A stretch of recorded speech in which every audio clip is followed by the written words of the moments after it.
Alright, Shalom.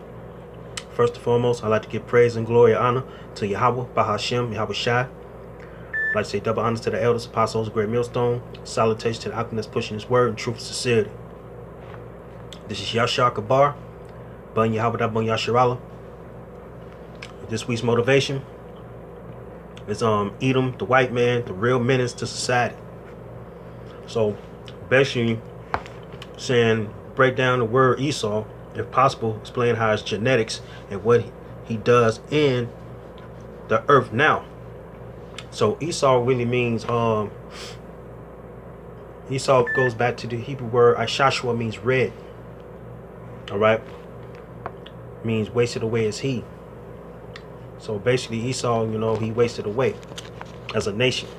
Alright, Edom, Esau, Edomites. Alright. So I'm gonna go to this article. He said what genetics he do on earth. Then I'm gonna go to the scriptures real quick.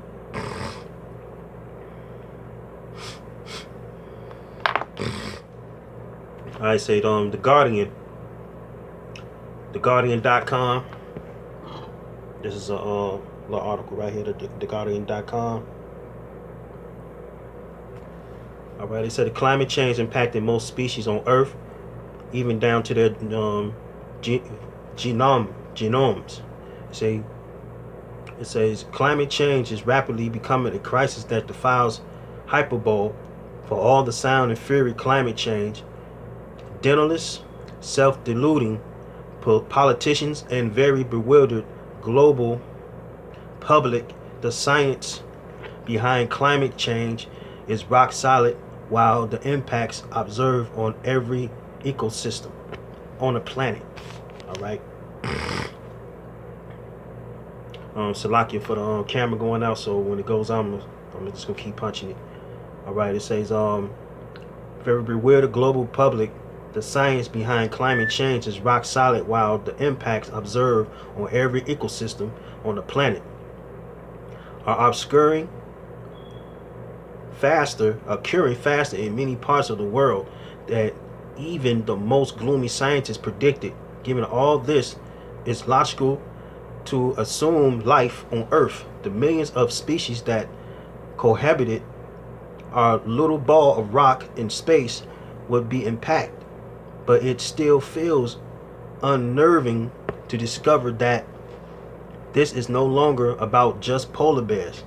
It's not only coral reefs and sea turtles and pikas and penguins. It's about particularly everything. So basically animals, the sea, the fishes, all right, all the living elements, man, including us. We're the living elements. Three recent studies have illustrated just how widespread climate change effect on life on our planet has already become. There has been massive underreporting of these impacts, right? Because they've been, Esau been keeping this shit quiet. Okay. It is reasonable to suggest that most species on Earth have been impacted by climate change in some way or another, said Brett Skeffers, the University of Florida. Some species are negatively impact and some species positively impact. It says Skeffers is led to author of the landmark science study from last year that found that current warming just 1 degree. All right, say just one degree Celsius has already left the discernible mark on 77 of 94 different ecological processes, including species, genetics, seasonal responses, overall distribution, and even morphology. Physical traits, including body size and shape. Woodland salamanders are shrinking in the Appalachian Mountains. The long-billed Arctic breeding red knot is producing smaller young with less impressive bills, leading to survival difficulties, and marmots and martens in the Americas are getting bigger. Off of longer growing seasons, produce more foodstuff, while the alpine chipmunks of Yellowstone National Park have actually seen the shape of their skulls changing due climate pressure. Damn. So that goes. So that's really talking about more the climate change, the more the animals, they change. Like in India, the dogs are blue now. I seen a thing on about India, how the dogs is turning blue, and how they rivers they dumping dye in rivers now, and the dog's fur is turning blue. All right. I'll say it's a photo from the XL Chanton Seaview survey on March 21st, 2016 shows a diver filming a reef affected by bleaching off lizard islands and Great Barrier Reefs. Rising temperature have caused the epidemic bleaching across the Great Barrier Reef photograph. So they bleaching the damn sea, man, the islands. All right, they bleaching the islands. Look at this, man. They've been doing this since last year. All right. That's the reason why Esau can't rule, man. He's the scum of the earth, man. All right. I'm gonna read a little bit more because last time first time I was doing this, I had a difficulty, so I'm doing it over again. So life is proven just as strange under our new climate regime. When it comes to genetics, pink salmon genetics are evolving from earlier migrations, and fewer salmon encoding their genes from earlier migrations, and making its way north. And southern flying squirrels has begun hybridizing with the northern flying squirrel. The water fleet has seen its genetics change over just a few decades to respond higher water temperatures. So whatever the climate change, making these animals and these insects and these different elements, man, move to another part of the world, man. Because for what Esau's doing, he's putting chemicals in the water, in the Atlantic Ocean, and in the Arctic Ocean, making the animals go, you know what I'm saying, like go on the other side of the world, man. And you got, so back in the day, I remember like the ducks used to go south for the winter. Birds to fly south for the winter. Now they don't fly south for the winter, man, because of the climate. You know what I'm saying? Esau messed the world up, man. All right. But I'm gonna go to the scripture real quick. If brothers want to read this, man, it's called theguardian.com. You know, so I'm just gonna read a little bit of it. All right. And I'm gonna go to the scripture real quick. I'm gonna go to Zechariah, chapter 11, verse 5. It say, "Woes possessors slay them, and hold themselves not guilty. And they that sell themselves say, Blessed be the Most High, for I am rich." Right, because because the Lord, gave Esau the riches, all right, and their own shepherds pity them not, for I will no more pity the inhabitants of the land. Right, the Lord is not gonna, he's not gonna basically, he's not gonna pity, you know what I'm saying, you the inhabitants of the land. Basically, he's not gonna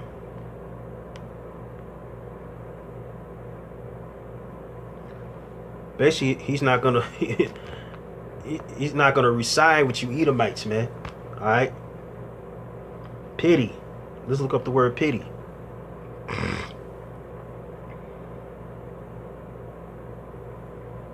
Goes back to the Hebrew word kamal. He's not gonna spare. All right. He's not gonna have compassion on. All right. On the inhabitants of the land. So the inhabitants of the land is Esau, man.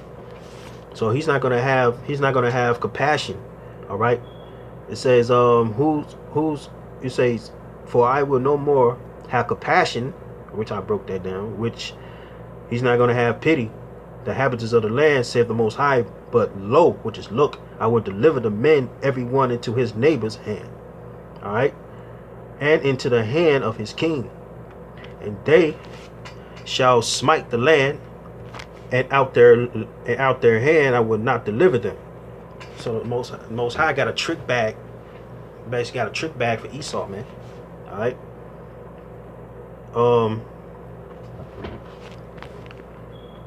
I'm gonna go to. Let's go to Psalms 94 real quick.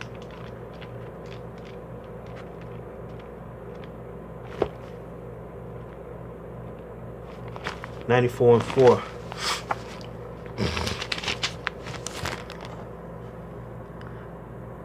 It says, how long shall they utter and speak hard things, and all the workers of iniquity boast themselves, right? Because Esau boasts himself by ruling this world, man.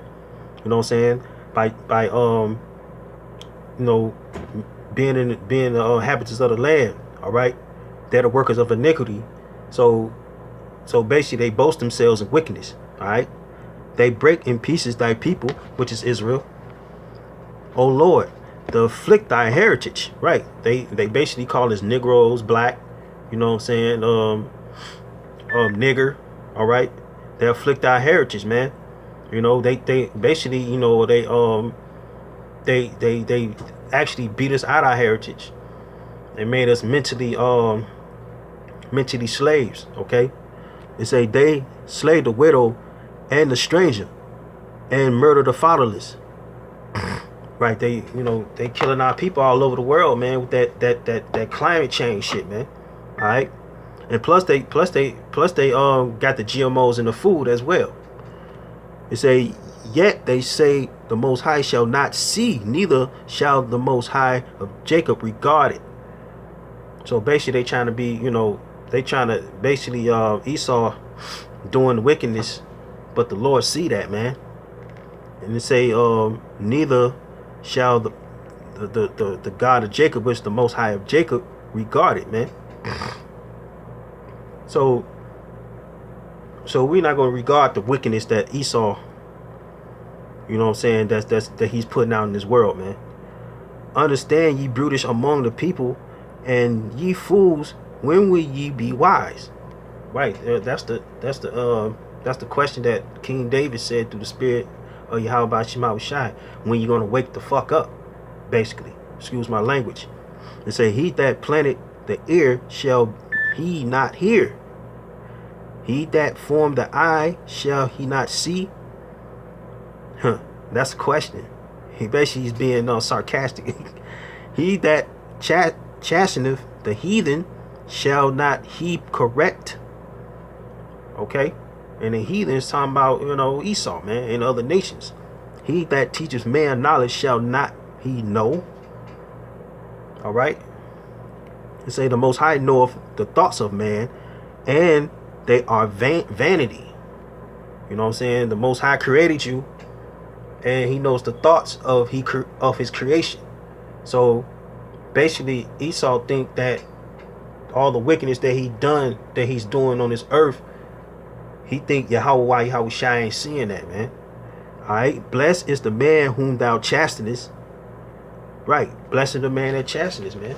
So basically, the Lord chastises in righteousness, man, because that's like, your parents chastise you. That means they love you. So the Lord love his elect, his men. You know what I'm saying? The Lord's chosen. You know what I'm saying? The ones that's pushing his word. All right. I'm gonna go to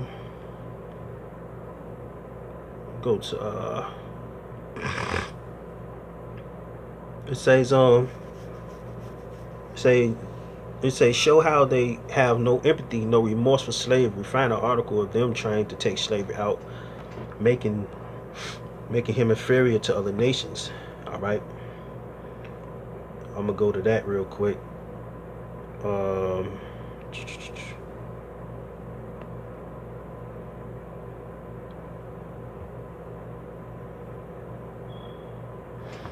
Got another article that I pulled out too. It say what the founders really thought about race. All right. Okay, the National Policy Institute. All right, I'm show you like that. I'm gonna read a little bit of it. It say the racial consciousness of U.S. statesmen Today, the United States officially takes the position that all races are equal. Our country is also committed legally and morally to the view that race is not a fit criterion for decision making of any kind, except for promoting diversity or for the purpose of redressing past wrongs done by whites to non-whites. Many Americans cite the all men are created equal phase from the Declaration of Independence to support the claim that this view of race was not only inevitable but anticipated by the founders. Interestingly, prominent conservative and Tea Party favorites like Michelle Buckman and Glenn Beck have taken this notion a step further and assert that today's racial and it's a egalitarianism, egalitarianism. It's a egalitarianism. I can't pronounce it, but Slovakia. It says what the nation's goal from its very first days say they are badly mistaken.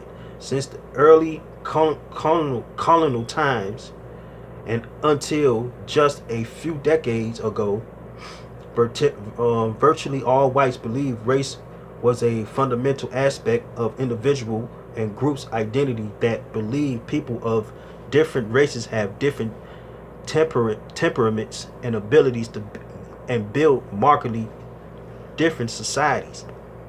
They believed that only people of European stock could maintain a society in which they would wish to live, and they strongly oppose miscongregation for more than 300 years. Therefore, American policy reflected a consensus on race that was a very opposite of what prevails today. Okay, let me read this. And say those who would impute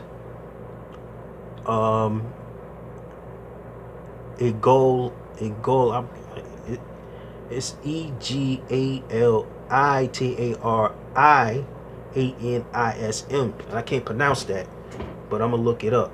Let's say to the founders should call that in 1776, the year of declaration, race slavery was already more than 150 years old in North America and was practiced throughout the New World from Canada to Chile. All right. In 1770, 40% of white households in Manhattan owned black slaves. And there were more slaves in colony of New York than in Georgia. It was true that many of the founders considered slavery a terrible injustice and hope to abolish it, but they meant to expel the freed slaves from the United States, not to live with them in equality. All right, that'll let you know that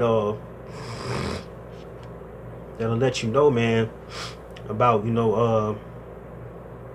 about Esau having no remorse for slavery, man, and making inferior to other nations as well, man, because that's when the inferiority started, man, in that time of slavery, okay, and beyond. It say, I'm gonna read this again. I'm gonna read a little bit of this, then I'm gonna go to the scripture. It say, Thomas Jefferson's views were typical of his generation. Despite what he wrote in the Declaration, he did not think blacks were equal to whites. Exactly. Noting that in general, their existence appeared to participate more of sensation than reflection, he hoped slavery would be abolished someday. But when freed, he, the Negro, is to be removed beyond reach of mixture. Jefferson also expected whites eventually to displace all the Indians of the New World. The United States, he wrote, was to be the nest from all America, north to south, to be peopled, and the hemisphere was to be entirely European. Nor can he contemplate with satisfaction either blot or mixture on that surface. All right. So for those that want to read this, it's www dot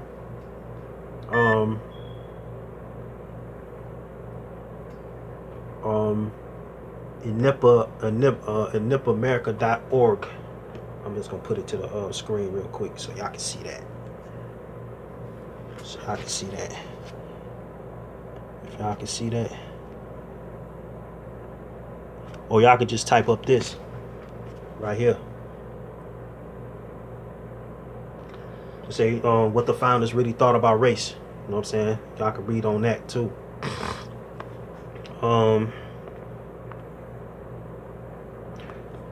Let's go to Malachi. As a matter of fact, let's go to I got another article, and I'm gonna go to the scripture and close it out. It says, explain how Esau cannot thrive in society without killing others. Border of wickedness. All right. It says history books come up with more examples how they are not fit to rule, being they are the wicked. They are wicked. Okay. Let's go to this one real quick.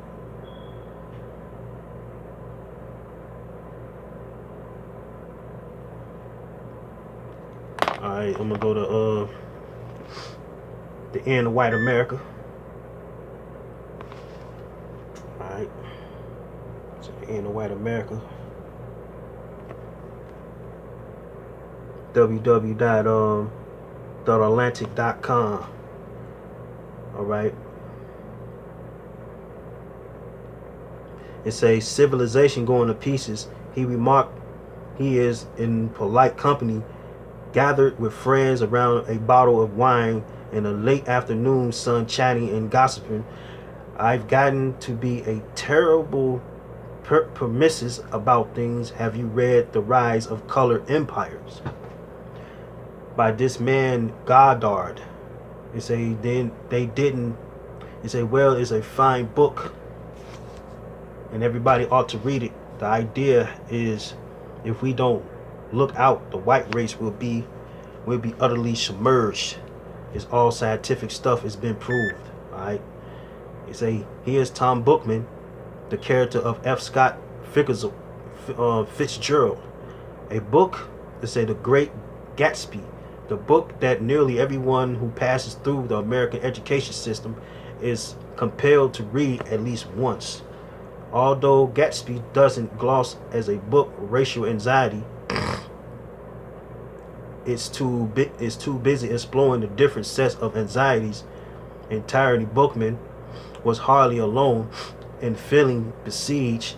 The book by this man Goddard had a real world analog. Alright, it's a Lathrop Stoddard, The Rising Tide of Color Against White World Supremacy, published in 1920. 5 years before Gatsby, 9 decades later, Stoddard polemic remains oddly engrossing. We say he refers to World War I as the White Civil War and limits the cycle of ruin that may result if the white world continues its infighting. The book features a series of fold-out maps depicting the distribution of color throughout the world of warns. Colored migration is a universal peril menacing every part of the white world. Alright. So yeah, man, this is the end of white America, and they got books to show you. You know what I'm saying? They had books, you know what I'm saying, that they had out that a lot of people didn't know about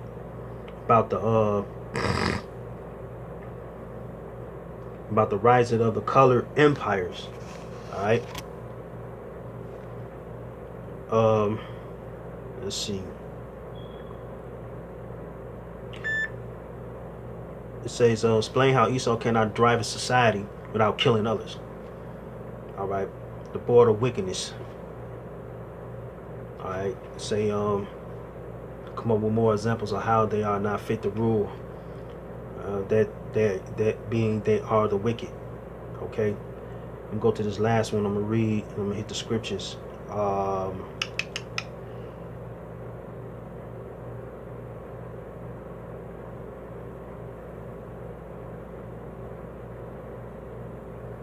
me see. No, this ain't it.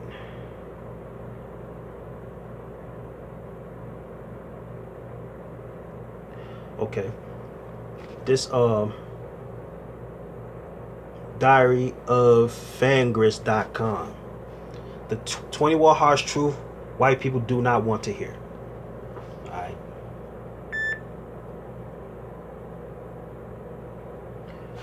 I'm gonna read it.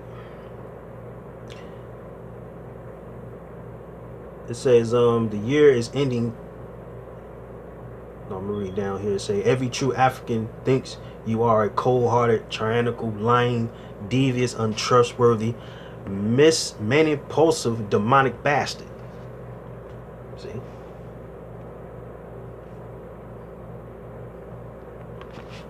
Number 2, money, no matter what amount, will not make you happy. No matter how much surgery you have, you will never compare to a black woman's natural beauty. Which, right? You are the only race on earth that cannot live harmoniously with nature. Right? Esau is not a person of harmony. He's not a person of spirit, man. All right.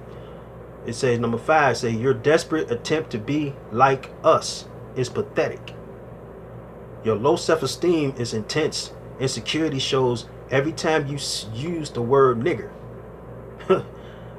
Dr. Bobby Wright, genius, summoned you up to a T. Okay. Deep down, the thought that you rule over other people makes you feel proud. And that's what's going on with Esau, man. He's proud that he has privilege in America. And plus, his privilege is not going to last too long. All right. It say white women, contrary to your propaganda, are not the most wanted women on earth. Okay. It say white men, contrary to your propaganda, are not the most masculine men on earth. Without your white skin, you'll be nothing. The reason why you're trying to keep blacks from progressing is out of fear for our revenge. You really don't feel as guilty as you want everyone to believe you do. You and your people are the sole cause of destruction on the planet. And that's why Esau is not fit to rule. Because he's a soul destruction. He caused soul of destruction on the planet, man. You are 100% satisfied with your unearned privilege. Pretending not to be aware of your white privilege isn't fooling anyone. See? And that's that serpent tongue. You lack the true capacity to change your race views. Your forefathers' sins are a part of your bloodline. All right? He said what? The scriptures say he's born to speak lies, man. Okay? All right? Say he's born to speak lies. Say your forefathers' sins are a part of your bloodline forever. Okay? If slavery was reinstated, you would no longer have the need to take antidepressants and Viagra. You are your own worst enemy. You are your worst enemy. Alright. You cheat, lie, manipulate your way to the top because deep down you know you cannot compete at a level playing field with everyone else because y'all the weakest nation. Alright. So that was it, man. You know, the 12 harsh truths, the 12 harsh truth of white people don't want to hear. Alright. So I'm gonna go to the scripture and I'm gonna shut on out. Let's go to real quick. Let's go to Malachi 4:1.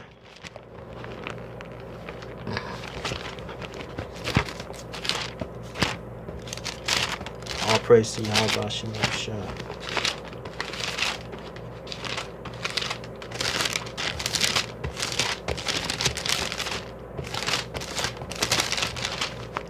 All right, this is Malachi chapter 4, verse 1. Say, for behold, the day cometh that shall burn. Salakia. 1 and 4. Well, that's the spirit. Right, yeah, America's going to burn like an oven, man. All right. Malachi 1 and 4. It say, whereas Edom said, we are impoverished, but we will return and build the desolate places. Thus said the Most High of hosts, they shall build, but I will throw down. You know what I'm saying? So the Lord going to throw down all your empires, you know what I'm saying, all your privileges, all right, all your economics, okay? It say, they shall build, but I will throw down, and they shall call them the border of wickedness, all right, and the people against whom the Most High have indignation forever. So the Most High hates you Edomites, man. All right. And that's the 12 harsh truth that you Edomites don't want to hear. Okay? That's Malachi 1 and 4. That's the 13th harsh truth that you don't want to hear. Alright? So with that, I like to say call Allah Yahweh Shema Shai. I like to say double honors to the elders, apostles, great millstone. Salutation to the elect that's pushing his word in truth and sincerity. And I hope you brothers was edified. If y'all weren't edified, y'all tell me to do it over, I would do it over in humbleness and spirit, okay? Shalom.